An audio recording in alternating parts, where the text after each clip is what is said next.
नमस्कार विद्यार्थी मित्रमैत्रिणींनो, Megabeat education यवतमाळच्या यूट्यूब चॅनलवर सगळ्यांचं सहर्ष स्वागत आहे. पुष्कळ दिवसापासून हे व्हिडिओ पोस्ट करण्याची इच्छा होती, परंतु जोपर्यंत एक प्रॉपर इन्फॉर्मेशन सोबत आम्ही येत नाही तोपर्यंत काही आम्ही व्हिडिओ बनवत नाही.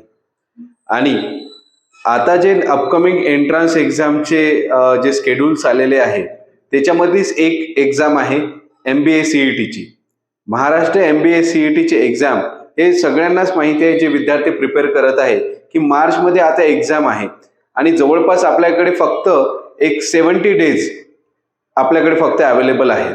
ह्या 2 मंथ्स मध्ये जवळपास या 2 मंथ्सच्या जर्नीमध्ये आपल्याला कशा प्रकारे प्रिपरेशन करता राहील, काय सिलेबस कव्हर करायचा आहे आणि टॉपचे कुठले कॉलेजेस आहे आणि कसं पर्सेंटेज तुम्हाला इम्प्रूव्ह करता येईल, या सगळ्या गोष्टींची आज आपण एक प्रॉपर इन्फॉर्मेशन घेऊया. ही एक डिटेल व्हिडिओ राहणार आहे विद्यार्थ्यांनो, ज्याच्यामध्ये तुमचे सगळे डाऊट्स क्लिअर होतील. तर तुम्ही या व्हिडिओला नक्की शेवटपर्यंत बघा. तर जसे इथे स्क्रीनवर दिलेलं आहे की MAH MBA CET 2024 बद्दल आज आपण डिस्कस करणार आहोत. कोर्स बद्दलची माहिती मी तुम्हाला पुढे देईलच विद्यार्थी मित्रांनो. एक गोष्ट लक्षात घेण्यासारखी हे आहे की जेव्हा आपण टॉपचे कॉलेजेस म्हणतो, टॉपचे कॉलेजेस जेव्हा आपण ही गोष्ट म्हणतो आहे, तर काही ठिकाणी तुम्हाला MBAचा कोर्स मिळेल, काही ठिकाणी तुम्हाला MMS कोर्स मिळेल आणि काही ठिकाणी तुम्हाला PGDM मिळेल. सुरुवातीला MBA वर्सेस MMS म्हणूनच होतं, परंतु आता PGDM पण तेवढंच पॉप्युलर होत चाललेलं आहे आणि काही कॉलेजेसमध्ये फक्त PGDM आहे, MBA नाही आहे. आता या तिघातला डिफरन्स काय विद्यार्थी मित्रांनो ते पहिले लक्षात घ्या की MBA जसं तुम्हाला माहिती आहे की मॅनेजमेंटची स्टडी तर शिकवतच, सोबत ऍडमिनिस्ट्रेशनची पण स्टडी तुम्हाला शिकवत असतो. हा जो 2 वर्षाचा कोर्स आहे याच्यामध्ये तुम्हाला मॅनेजमेंट प्लस ऍडमिनिस्ट्रेशन अशा दोन्ही गोष्टी लक्षात यायला मिळते. परंतु PGDM जो आहे याच्यामध्ये post graduate diploma in administration मध्ये जो प्रायोरिटी राहते किंवा जास्त इन्फ्लुएन्स जो राहतो तो ऍडमिनिस्ट्रेशन भागावर राहत असतो. आणि MMS मध्ये एक प्युअर मॅनेजमेंट स्टडीज तुम्हाला शिकवली जाते, ऍडमिनिस्ट्रेशनचा तेवढा पार्ट त्यामध्ये नसतो सिलेबस मध्ये. तर विद्यार्थी मित्रांनो, आता हे PGDM कोर्स खूप जास्त डिमांड मध्ये आलेला आहे. तसं बघतो म्हटलं तर तिन्ही कोर्सेस मुलं कट ऑफ नुसार त्यांच्या इच्छेनुसार हे घेत असतात, परंतु एक MBA ला अल्टरनेट ऑप्शन म्हणून हे PGDM आणि MMS तुम्ही करू शकता. जसे MBA हा 2 इयर्सचा एक कोर्स असतो, तसंच PGDM एक युनिव्हर्सिटीनुसार 1 to 2 इयर्सचा राहू शकतो आणि MMS जो कोर्स आहे तो 2 इयर्सचा कम्प्लीट कोर्स असतो. त्यानंतर एलिजिबिलिटी काय आहे तर विद्यार्थी मित्रांनो, एलिजिबिलिटी जो क्रायटेरिया आहे तो तिघांसाठी पण सेम आहे. एंट्रन्स एक्झाम पण जवळपास सेमच होते. काहीला तुम्हाला MBA CET ला रिप्लेसमेंट मध्ये झॅट CMAT अशा द्याव्या लागू शकतात, जे आपण पुढे बघूया. तर जसे एंट्रन्स एक्झाम मध्ये तुमची जी MBA CET आहे ते तर कन्सिडर होतच आहे, सोबत CAT MAT आणि GMAT या एक्झाम थ्रू तुम्ही MBA करू शकता. PGDM मध्ये झॅट GMAT आणि CMAT आहे, म्हणजे CATच्या रिप्लेसमेंट मध्ये झॅट तुम्हाला द्यावं लागेल PGDM साठी. आणि जे MMS आहे तिथे झॅट CAT आणि MAT असे तीनही तुम्ही एंट्रन्स एक्झाम देऊ शकता. तसं बघतो म्हटलं तर तुमची जी CET एक्झाम आहे ते पण या सगळ्या ठिकाणी अप्लिकेबल होते विद्यार्थी मित्रांनो. आता याची कोर्स फीज काय आहे? कोर्स फीज आहे 4 to 20 लाख जवळपास, डिपेंडिंग ऑन कॉलेज कुठलं तुम्हाला मिळते, तुमचा कट ऑफ किती आहे त्या हिशोबाने MBA ची तुमची फीज राहतं. PGDM ची थोडी जास्त फीज रेंज आहे, स्टार्टिंग फीज जास्त आहे, मॅक्सिमम थोडी कमी होऊ शकते, पण सुरुवातीला 6 lakh package 6 lakh course fees तुमची हे कम्प्लीट कोर्सची राहू शकते. आणि जे MMS आहे ते सगळ्यात मिनिमल आहे कम्पेअर टू MBA आणि PGDM. एक 1 to 5 लाख त्याची कोर्स फीज कम्प्लीट कोर्सची राहते विद्यार्थी मित्रांनो. जे सॅलरी आहे, तुम्ही हे कोर्सेस केल्यानंतर एक सॅलरीचं स्ट्रक्चर कसं असू शकते, एक चांगल्या लेवलची जॉब म्हणजे काय तर त्याचं एक ऍव्हरेज सॅलरी इथे दिलेली आहे. तर ऍव्हरेज सॅलरी मध्ये MBAचा जर कोर्स तुम्ही कराल तर एक average salary 7 lakh per annum per year तुम्हाला मिळेल. PGDMचा कोर्स मध्ये तुम्हाला 8 लाख पर ॲनम ची सॅलरी पॅकेज मिळू शकतं आणि 6.88 लाख पर ॲनम ची जे सॅलरी आहे ते MMS कोर्सने करू शकतो. एक बघतो म्हटलं विद्यार्थी मित्रांनो तर एंट्रन्स एक्झाम जवळपास सारखे आहे, सॅलरी पॅकेज जवळपास सारखं आहे आणि एलिजिबिलिटी क्रायटेरिया जवळपास सारखा आहे. तुमचं चॉईस काय आहे आणि तुम्हाला पुढे कुठला कोर्स करायचा आहे त्याच्यावर डिपेंड करतं. जवळपास वेटेज तिघांना पण सारखंच इथे दिसत आहे या चार्ट नुसार. एरिया ऑफ स्टडीज असं मी सांगितलं की याच्यामध्ये बिझनेस आणि ऍडमिनिस्ट्रेशन दोन्ही पार्ट येतात. याच्यामध्ये पीजीडीएम मध्ये मोस्टली ऍडमिनिस्ट्रेशनवर जास्त लक्ष असते आणि थर्ड जे आहे एमएमएस याच्यामध्ये मॅनेजमेंट स्टडीजवर जास्त फोकस केल्या जात असते. आता विद्यार्थी मित्रांनो, इथे मी तुम्हाला काही सीईटी बेस जे कॉलेजेस आहे पीजीडीएमचे त्याची इथे एक लिस्ट मी तुम्हाला दिलेली आहे. सोबतच काही कॉलेजमध्ये एमबीए असेल, काही कॉलेजमध्ये एमएमएस असेल, त्याचं सुद्धा इथे मी कट ऑफ काही एक आयडिया दिलेली आहे. तुम्हाला वाटलं तर याचा स्क्रीनशॉट काढू शकता आणि एक आयडिया तुम्हाला मिळू शकते. सगळ्यात पहिलं जे रँकवर असतं ते तर JBIMS मुंबईच आहे, परंतु इथे पीजीडीएम नाही आहे, इथे एमएमएस चा कोर्स इथे अवेलेबल आहे. तसं तर हे नंबर 1 कॉलेज आहे. तसंच SIM श्री मुंबई इथे पीजीडीएम नाही आहे, एमएमएस आहे, सिडेनहम जे कॉलेज आहे त्यांच्या ह्याच्यात. तसंच वेलिंगर कॉलेज असो की CUP असो की फ्लेम युनिव्हर्सिटी, SIES, झेवियर्स, हे जे टॉपचे कॉलेजेस आहेत त्यांचं कुठे कुठला कोर्स अवेलेबल आहे ते विद्यार्थी मित्रांनो इथे एक आयडिया दिलेली आहे. सोबतच जो पर्सेंटाईल आहे तो किती असायला पाहिजे याची पण इथे आयडिया दिली आहे. 80 to 90 पर्सेंटाईल फ्लेम युनिव्हर्सिटीमध्ये जर तुम्हाला ऍडमिशन घ्यायचे असेल तर ते कट ऑफ रेंज आहे. जर यातूनही तुम्हाला कळलं नसेल तर एक MBA CET, कारण आपण मेजर फोकस करतोय विद्यार्थी मित्रांनो MBA CET वर, बाकी कोर्स बद्दल तर चला आपण नाही करत असेल तेवढी प्रिपरेशन, तर MBA CET ला कन्सिडर करून ती स्लाइड जर तुम्हाला एक आयडिया देत नसेल तर ह्या स्लाइडवर एकदा बघा तुम्ही की हा जो MBA CET हे MBA चे जे कॉलेजेस आहेत, MBA चे जे कॉलेजेस आहे आणि MBA CET 2023 चा कट ऑफ काय होता आणि MBA CET 2022 चा काय कट ऑफ होता याची एक आयडिया मी इथे दिलेली आहे. माय डिअर स्टुडंट्स, तुम्ही एकदा इथे बघू शकता की सगळ्यात पहिले तर जे टॉपचे कॉलेजेस आहे ते आहे JBIMS, मग SIM श्री, थर्ड वर येत आहे Welingkar institute of management development, fourth वर आहे झेवियर कॉलेज मुंबईचं, SIS college of management studies, department of management sciences PUMBA university of Pune CUP मधली, त्यानंतर CUP टेक्नॉलॉजी युनिव्हर्सिटी, त्यानंतर Chetana's Ramprasad Khandelwal institute of management and research, Amity's institute of management आणि Indira college of engineering and management.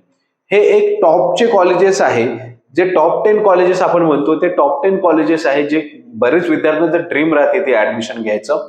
आणि जो percentile आहे last इयरचा जो cut off होता तो विद्यार्थी मित्रांनी इथं बघून घ्या की 99.99 जेवढा पण त्यांच्या नंबर ऑफ सीट्स आहे त्याच्या अगेन्स्ट मध्ये किती पर्सेंटाईल लास्ट इयरला होता आणि तोच 2022 मध्ये किती पर्सेंटाईल होता हे एकदा आयडिया तुम्हाला इथे येऊन जाईल की 99.99 लास्ट इयरला आणि 99.98 हे 2022 मध्ये जे नंबर 1 कॉलेज ऑफ इंडिया आहे JBIMS तिथला पर्सेंटाईल कट ऑफ होता.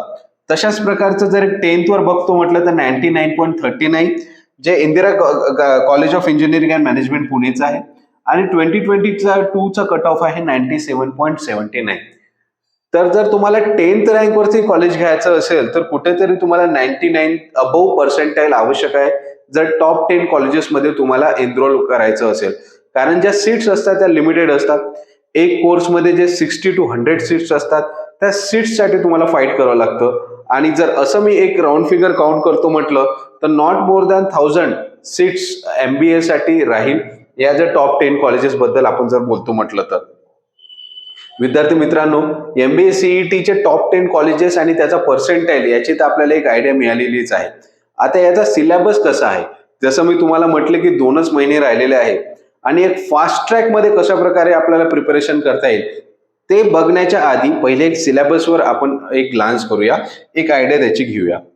तर इकडे बघून घ्या की एक्झाम नेम आपली MBA CET आहे, आपली महाराष्ट्र स्टेट जी आहे ती कंडक्ट करते आहे. टोटल नंबर ऑफ क्वेश्चन्स जे असतात ते असतात 200 आणि या सिलेबस मध्ये 4 एक सेक्शन्स आहेत. जे 4 सेक्शन मधला पहिला लॉजिकल रिझनिंग, दुसरा ॲब्स्ट्रॅक्ट रिझनिंग, तिसरा क्वांटिटेटिव्ह ॲबिलिटी म्हणजे ॲप्टिट्यूड आणि चौथं इंग्लिश किंवा व्हर्बल ॲबिलिटी आणि रीडिंग कम्प्रेन्सेशन. असे हे 4 सेक्शन्स इथे डिवाइड केलेले आहे 200 मार्क्सला. इक्वल डिस्ट्रीब्युशन नाहीये विद्यार्थी मित्रांनो. टाइप्स ऑफ क्वेश्चन तर MCQ आहेच. एक आणखी महत्वाची गोष्ट की हा पूर्ण जो एक्झाम आहे याच्यात नेगेटिव्ह मार्किंग नाही आहे, त्याच्यामुळं तुम्ही सगळे जरी अटेम्प्ट केले तरीही तुमचे मार्क्स कटणार नाही, मायनस होणार नाही. तुम्हाला निगेटिव्ह मार्किंग इथे नाही आहे विद्यार्थ्यांनो. आता number of questions in each section बघा. लॉजिकल रिझनिंगला सगळ्यात जास्त वेटेज दिलेलं आहे 75 क्वेश्चन्स. मग ॲब्स्ट्रॅक्ट रिझनिंगला 25 क्वेश्चन्स.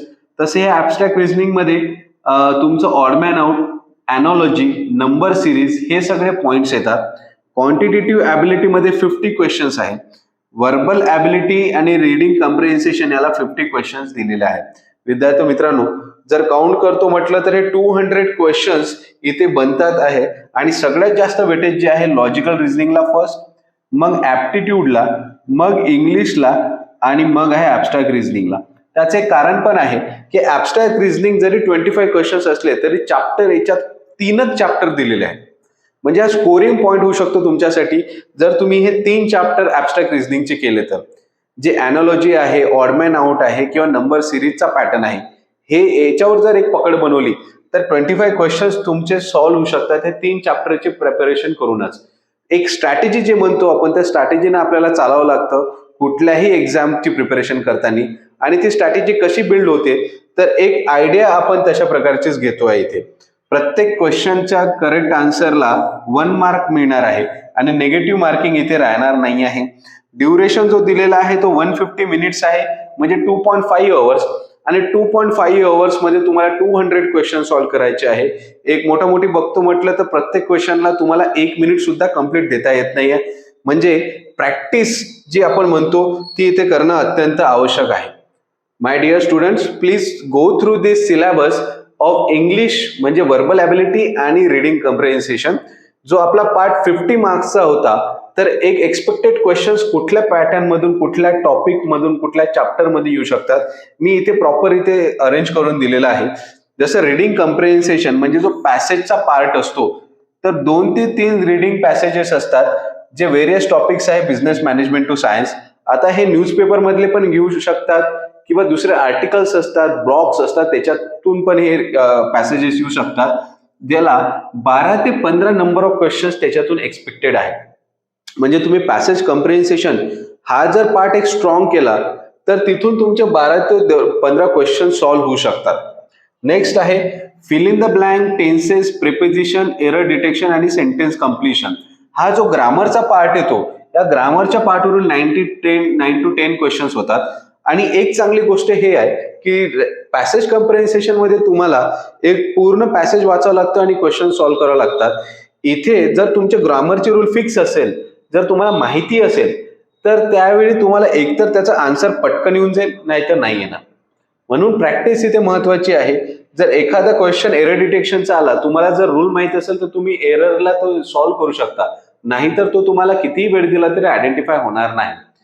त्यानंतर वोकॅबचा पण पार्ट इथे आहे ज्याच्यात synonyms, antonyms, spellings, inappropriate use of words in sentence आणि डिफरंट युजेस ऑफ वर्ड्स याला 15 मार्क्सचं वेटेज इथे दिलेलं आहे विद्यार्थ्यांना. त्यानंतर para completion, choose the correct option to complete the given paragraph, याला सुद्धा 5 to 8 मार्क्सचं वेटेज दिलेलं आहे. आणि लास्टला जे पॅरा जंबल आहे म्हणजेच त्याला सेंटेन्स रिअरेंजमेंट आपण म्हणत असतो तर याला 5 to 8 नंबर ऑफ क्वेश्चन्स याच्यातून एक्सपेक्टेड आहे. जर एवढे मी पॉइंट्स केले तर कुठेतरी माझा 50 मार्क्सचा इंग्लिशचा जो सेक्शन आहे तो मी इथे कव्हर करू शकतो. पुढे बघूया. जो मी तुम्हाला सांगितलं की ॲब्स्ट्रॅक्ट रिझनिंग म्हणून एक पार्ट असतो ज्याला जवळपास 25 मार्क्सचं वेटेज दिलेलं आहे. तर याच्यात बघा नंबर सिरीज, ॲनॉलॉजीज आणि ऑड वन आउट हे जर 3 तुम्ही पॉइंट्स केले तर जवळपास तुमचं 25 जे क्वेश्चन्स आहे जो एक दिलेला आहे ॲब्स्ट्रॅक्ट रिझनिंग म्हणून पॉइंट तो पूर्ण इथे कव्हर होऊन जातो विद्यार्थ्यांनो. त्यानंतरचा आपला तिसरा आहे लॉजिकल रिझनिंग. आता लॉजिकल रिझनिंग पहिलं आपण बघितलं verbal ability and reading comprehension, दुसरं होतं ॲब्स्ट्रॅक्ट रिझनिंग आणि तिसरं आता बघतोय आपण लॉजिकल रिझनिंग. लॉजिकल रिझनिंगचे जे टॉपिक्स आहे ते आहे एक सिटिंग अरेंजमेंट्स, क्रिटिकल रिझनिंग ज्याच्या स्टेटमेंट अझम्पशन्स येतं, direction, syllogism, blood relation, data sufficiency, series, coding, decoding, coded inequality. जे कुठल्याही कॉम्पिटिटिव्ह एक्झाम मध्ये जो सिलेबस असतो तोच इथे MBA CETच्या याच्या सिलेबस दिलेला आहे, ज्याला टोटल वेटेज जे दिलेलं आहे आपला लॉजिकल रिझनिंग मध्ये 75 क्वेश्चनचं तो 75 क्वेश्चनचं इथे हे पूर्ण आपण सिलेबस दिलेला आहे. विद्यार्थी मित्रांनो, आपल्याला लॉजिकल रिझनिंगला सगळ्यात जास्त वेटेज आहे असं मी सांगितलेलं होतं आणि ह्या लॉजिकल रिझनिंगचे 75 क्वेश्चन्स या टॉपिक मधून तुमचं कव्हर होणार आहे. तर हे जर पॉइंट्स तुम्ही केले तर एक 75 क्वेश्चनचा सिलेबस, कारण सिलेबसच्या बाहेरचं नाही करायचा, जो सिलेबस दिलेला आहे तेवढंच करायचं आहे, तेवढंच मोर दॅन इनफ आहे. कारण 2 महिन्यामध्ये तुम्हाला तुमचं कॉलेज करून किंवा जर तुम्ही फुल टाइम प्रिपरेशन करत असाल तर तेवढा वेळ तुम्हाला द्यावा लागतो. आणि जे विद्यार्थी कॉलेज करत असाल त्यांना तर खूप लिमिटेड टाइम आहे. मोजक्या टाइम मध्ये प्रिपरेशन करणं, प्रॅक्टिस करणं हे सगळं कव्हर करण्यासाठी एक प्रॉपर प्रिपरेशन स्ट्रॅटेजी आपल्याला आखावं लागतं. त्यानुसार तुम्हाला जावं लागणार आहे, ज्याची मी तुम्हाला पुढे पण माहिती देणार आहे व्हिडिओच्या शेवटी. सर आता आपण बघूया ऍप्टिट्यूड जो पार्ट आहे त्याच्याबद्दलची माहिती. तर अरिथमॅटिक आणि डेटा इंटरप्रिटेशन याच्यामधले जे इथे सेल्फ टॉपिक्स दिलेले आहे, जे सब टॉपिक्स दिलेले आहे, याच्यापासून जवळपास एक 40 ते 50 क्वेश्चन जनरेट होतात. म्हणजे हे जे टॉपिक्स आहे याच्यातून एक्सपेक्टेड 50 मार्क्सचे क्वेश्चन्स इथे येऊ शकतात विद्यार्थ्यांना. तर हे आणि उरलेले जे आहेत इथे पण बघा, जॉमेट्री, अल्जेब्रा, मिसेलिनियस पण त्याच्यामध्ये येतं, ज्याच्यातून 2-4 क्वेश्चन्स बनतात. आणि लास्टला एक आहे डेटा सफिशियन्सी म्हणून, ज्याच्यातून 5 to 8 क्वेश्चन एक्सपेक्टेड आहे. टोटल हे 50 क्वेश्चन्स आहे, कुठे कमी कुठे जास्त असं होऊ शकते. प्रत्येक वर्षीच थोडंसं वेगळं डिफरन्स बघण्यात आलेला आहे, परंतु प्रत्येक टॉपिकलाच काही ना काही इथे वेटेज दिलेलं आहे विद्यार्थ्यांना. आता हे 4 सेक्शन जसं आपण इनिशियली डिस्कस केलं, त्याच्यात लॉजिकल रिझनिंगला जसं मी म्हटलं की सगळ्यात जास्त वेटेज आहे. एक 38% weightage out of all those 4 points त्याला दिलेलं आहे. इंग्लिश, व्हर्बल ॲबिलिटी, रिडिंग कम्प्रिहेन्शनला 25% वेटेज, आणि तेवढंच वेटेज ऍप्टिट्यूडला दिलेलं आहे 25%. आणि हे जे 3 टॉपिक्स मी सांगितले ऍब्स्ट्रॅक्ट रिझनिंगचे, त्याला 12% वेटेज दिलेलं आहे. अशा प्रकारे 100% वेटेज आणि 200 नंबर ऑफ क्वेश्चन्स असं MBA CETचा सिलेबस मध्ये येतो आहे.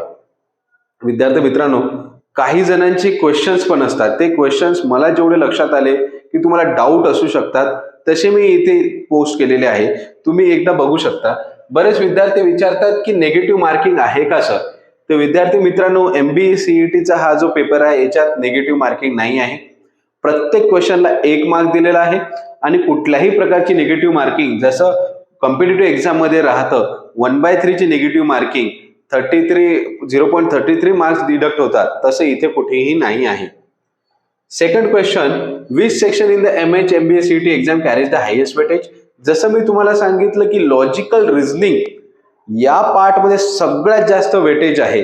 तर लॉजिकल रिझनिंग आणि त्यानंतर ऍब्स्ट्रॅक्ट रिझनिंग आणि व्हर्बल ॲबिलिटी याच्यातून जवळपास तुमचा 75% कव्हर होतो विद्यार्थ्यांना, आणि ऍप्टिट्यूड मधून रिमेनिंग 25%.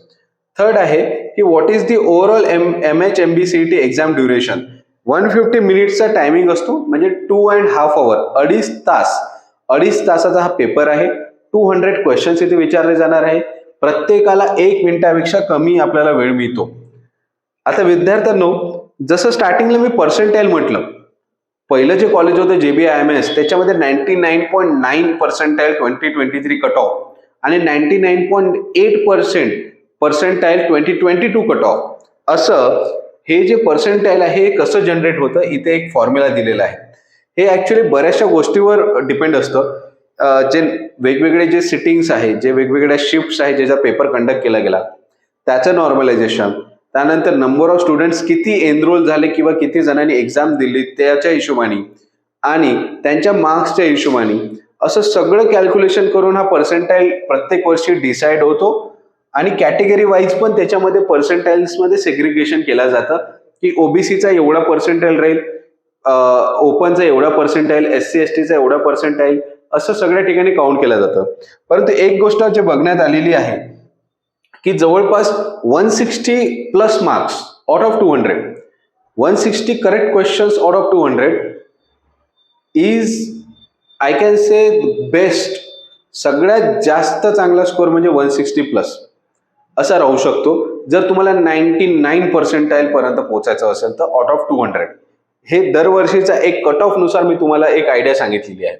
आता बघा, पर्सेंटाईल जो बनतो तो 100 into number of candidates exam मध्ये किती बसलेत नॉर्मलाइज मार्क्स केल्यानंतर, म्हणजे कुठली शिफ्ट कठीण येऊ शकते, कुठली शिफ्ट ही इझी येऊ शकते पेपरच्या पॉइंट ऑफ व्ह्यूनी. तर त्या सगळ्यांचं एक नॉर्मलायझेशन केलं जाते की यांना पेपर कठीण आलेला होता, रविवारच्या पेपरमध्ये पेपर सोपा होता, तर त्यांचं कॅल्क्युलेशन करून ते एक नॉर्मलायझेशन करतात आणि तो जो नंबर ऑफ कॅन्डिडेट्स जे बसतात त्यांच्या नॉर्मलाइज मार्क्सनुसार आणि हे कॅन्डिडेट्स आणि मार्क्स यांची तुलना केली जाते आणि त्यानंतर त्याला टोटल नंबर ऑफ कॅन्डिडेट्सनी डिवाइड केल्या जाते. म्हणजे ह्या फॉर्म्युलाचं एक एक्झाम्पल मी इथे दिलेलं आहे की एक ए नावाचा विद्यार्थी आहे, त्याचा ऑल इंडिया रँक जर सेकंड आलेला आहे आणि जर पर्सेंटाईल मला काढायचं आहे, टोटल विद्यार्थी जर 200 बसलेले असतील, 200 कॅन्डिडेट्सनी एक्झाम दिलेली आहे, या 200 विद्यार्थी जे आहे त्यांच्या मायनसमध्ये 2 विद्यार्थी आउट ऑफ 200 इन 200 म्हणजे असं 99चा त्याचा पर्सेंटाईल बनतो. म्हणजे तुमचं रँकिंग कसं आहे या हिशोबाने तुमचं पर्सेंटाईल बनतं. असं नाही की 200 पैकी 200 मार्क्स मिळाले तर तुमचं पर्सेंटाईल चांगलं होतं, नाही. जो पहिला विद्यार्थी किती मार्क्सवर टॉपर आहे, दुसरा विद्यार्थी किती टॉपर आहे, त्याच्या हिशोबाने कट ऑफ डिसाइड होतो आणि त्याच्या हिशोबाने पर्सेंटाईल जनरेट होत असतो. म्हणून मी सांगितलं की 159 160 हा जर स्कोर असेल तुमचा तर तो 99 प्लसचा पर्सेंटाईल घेऊ शकतो मागचे जे मार्क्स आहे नॉर्मलायझेशन केल्यानंतर त्या हिशोबाने. विद्यार्थी मित्रांनो, आता हा जो सिलेबस आहे याच्या similar to the other entrance exam पण आहे. कॅट, सीमॅट, मॅट, झॅट, एनमॅट या सगळ्या एक्झाम्स पण तुम्ही देऊ शकता, कारण जवळपास जो सिलेबस आहे तो सगळा सारखाच असल्यासारखा आहे आणि MSCET सिलेबस पण याच्या हिशोबानेच बनलेला आहे. आणि other in comparison to other MBA entrance exam, MSCET syllabus has a lesser topics. It does not have general awareness or any other business aptitude related section like CMAT or ZAT. तर याच्यामध्ये थोडेसे points कमी आहे MSCET मध्ये, म्हणून आपण preference नाही का बाकी एक्झाम पेक्षा MSCET वर द्यायला पाहिजे. कारण मोस्टली आपण तसं पण टॉप 10 जे कॉलेजेस आहे ते महाराष्ट्रातले सिलेक्ट करणार आहोत आणि महाराष्ट्रातले टॉप 10 जे कॉलेजेस मध्ये आपण जाऊ त्याच्या हिशोबाने हा सिलेबस मोर दॅन सफिशियंट आहे. आपल्याला कॅट झॅट कडे जायचं नाही आहे सध्या तरी. जर तुमची इच्छा असेल तर वेल अँड गुड, कारण सिलेबस जवळपास सगळ्यांचा सारखाच आहे. आता मला असं वाटतं की तुम्हाला एक प्रॉपर इन्फॉर्मेशन सिलेबस बद्दल मिळून गेली असेल. लास्ट इयरचे कट ऑफ आपण डिस्कस केले, टॉप 10 कॉलेजेस कुठले आहे विद्यार्थी मित्रांनो ते डिस्कस केलं. आता एक सिरियस पॉइंट तुमच्यासोबत शेअर करायचा आहे की जसं 2 महिने आता फक्त प्रिपरेशनसाठी राहिलेले आहे आणि लास्ट 15 डेज सगळ्यात क्रुशल असतात, कारण त्याच्यात तुम्हाला फक्त प्रॅक्टिस करावं लागतं. तुम्ही तिथे प्रिपरेशन नाही करू शकत किंवा नवीन टॉपिक्स डिस्कस नाही करू शकत. लास्ट 15 डेज तुम्हाला एक प्रॅक्टिस असायला पाहिजे. म्हणून हे जे 90 डेज आहेत जानेवारी आणि मिड पर्यंत, याच वेळी तुमची प्रिपरेशन सिन्सिअरली झाली पाहिजे. विद्यार्थी मित्रांनो, याचं जे मी तुम्हाला प्रिपरेशन स्ट्रॅटेजी म्हटलं होतं ते अशा प्रकारे होऊ शकते की जसं आमच्या इथे MBA CET ची बॅच चालतात, बाकी ठिकाणी तुम्हाला कोर्स कम्प्लिशन किंवा कोर्स सिलेबस हा कव्हर करेल नाही करेल याची मी अश्युरिटी देऊ शकत नाही. परंतु आमच्या इथे डेलीला 2 तासाचा क्लास होतो ज्याच्यात ऍप्टी रिझनिंग किंवा ऍप्टी इंग्लिश असा एक टॉपिक घेतला जात असतो. पण 2-2 तास पर डे जर करतो म्हटलं तर 90 डेज किंवा 60 डेज मध्ये किंवा 45 डेज मध्ये तुमचा सिलेबस कव्हर होऊ शकत नाही.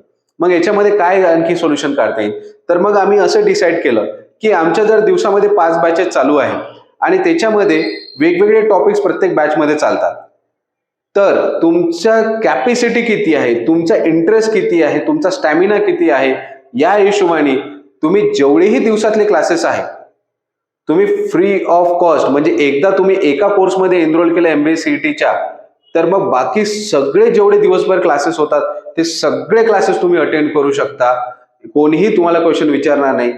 एक दिवसाआधी तुम्हाला टाइम टेबल ग्रुपमध्ये पोस्ट होतो, त्यानंतर त्या टाइम टेबलनुसार 7:30ला कोणत्या ब्रांचवर, 8:30ला कोणत्या ब्रांचवर कोणता टॉपिक चालू आहे, हे सगळे टॉपिकचं तुम्हाला एक आयडिया मिळते आणि त्या टाइमवर जाऊन तुमचा जो टॉपिक तुम्हाला कव्हर करायचा आहे तुम्ही ते कव्हर करू शकता. म्हणजे तुमचा अश्योर मी करू शकतो की 45 डेज टू 60 डेज मध्ये सिलेबस कव्हर होईल जर तुमचं डेडिकेशन असेल तर. आणि हे सिन्सिअर डेडिकेशन आमच्याकडून पण राहील, तुमच्याकडून पण तेवढंच एक्सपेक्टेड आहे. तर हे जे बँकिंग आपण जे बँकिंग म्हणतो, आता हे MBA CET ची शीट असल्यामुळं मी MBA CET बद्दलच बोलेन की MBA किंवा MCA CET पण, कारण सगळ्यांची जे एक्झाम्स आहे ते मार्चमध्येच येतात. याची जर तुम्हाला ऍडमिशन करायची असेल तर आताच करा, कारण दिस इज हाय टाइम. आता जर एनरोल कराल तर 45 to 60 डेज मध्ये सिलेबस कव्हर करण्याची जबाबदारी आमची. फक्त सिन्सिअरिटी आणि इंटरेस्ट तुमचा असला पाहिजे, बाकी सगळी जबाबदारी आम्ही घेईल कोर्स कम्प्लिशन करायची. 2 ब्रँचेस इथे आहेत विद्यार्थ्यांना आमची, एक दर्डानगर यवतमाळ आणि दाते कॉलेज यवतमाळ. दिलेले 2 मोबाईल नंबर्स आहे 7249336534 आणि 8888448230. ऍडमिशन्स ओपन आहे, आत्ताच एनरोल करा. जर तुम्हाला दिलेली युट्यूबची ही जी व्हिडिओ आहे याच्यात काही माहिती कळली नसेल तर डिस्क्रिप्शन बॉक्समध्ये नंबर दिलेले आहे, तुम्ही त्यांना कॉल करा, व्हॉट्सअप करा. तुम्हाला इन्स्टंट फीडबॅक मिळेल, इन्स्टंट माहिती मिळेल. जर तुम्हाला कोर्स नसेल लावायचा परंतु आणखी बाकी काही माहिती पाहिजे असेल तर ते पण तुम्हाला सविस्तर आमचे जे टीम कोऑर्डिनेटर्स आहे ते गाईड करतील. आणखी एक शेवटची गोष्ट विद्यार्थ्यांना व्हिडिओ कंप्लीट करायच्या आधी मी सांगू इच्छितो की MBA CETचा जो कोर्स आहे तो कोर्स तुम्ही एनरोल केल्यानंतर जो कम्युनिकेशन स्किलसाठी जो पार्ट आवश्यक असतो म्हणजे स्पोकन इंग्लिश ज्याला आपण म्हणतो, हा स्पोकन इंग्लिशची जी बॅच आहे, जे 2 months स्पोकन इंग्लिश बॅच राहत असते, ही कम्प्लिटली फ्री ऑफ कॉस्ट आहे. No extra charges will be taken for this spoken English class. The students who are from our coaching classes, त्यांना हा जो स्पोकन इंग्लिशचा क्लास आहे हा कम्प्लिटली फ्री ऑफ कॉस्ट आहे. 1 hour डेलीचा क्लास होत असतो. तुमची कम्युनिकेशन जर थोडीशी वीक असेल, तुम्हाला कॉन्फिडन्स नसेल तर तुम्ही हे बॅच डेफिनेटली अटेंड करू शकता. आणि MBA CET जे मार्चमध्ये होत आहे त्या सगळ्या विद्यार्थ्यांना माझ्याकडून शुभेच्छा. तुमची प्रिपरेशन, तुमचं जे स्ट्रॅटेजीज आहे त्या सक्सेसफुल हो असेच मी एक आशा करतो. आणि हार्डवर्क ऑलवेज पेज ऑफ. तर तुम्ही हार्डवर्क करत राहा आणि जर कुठलेही गायडन्स लागलं तर आम्हाला विचाराल. मेगाबिट एज्युकेशन यवतमाळ तुमच्यासोबत नेहमी राहील. बस हे सगळं म्हणून मी ही व्हिडिओ आजची थांबवतो. धन्यवाद.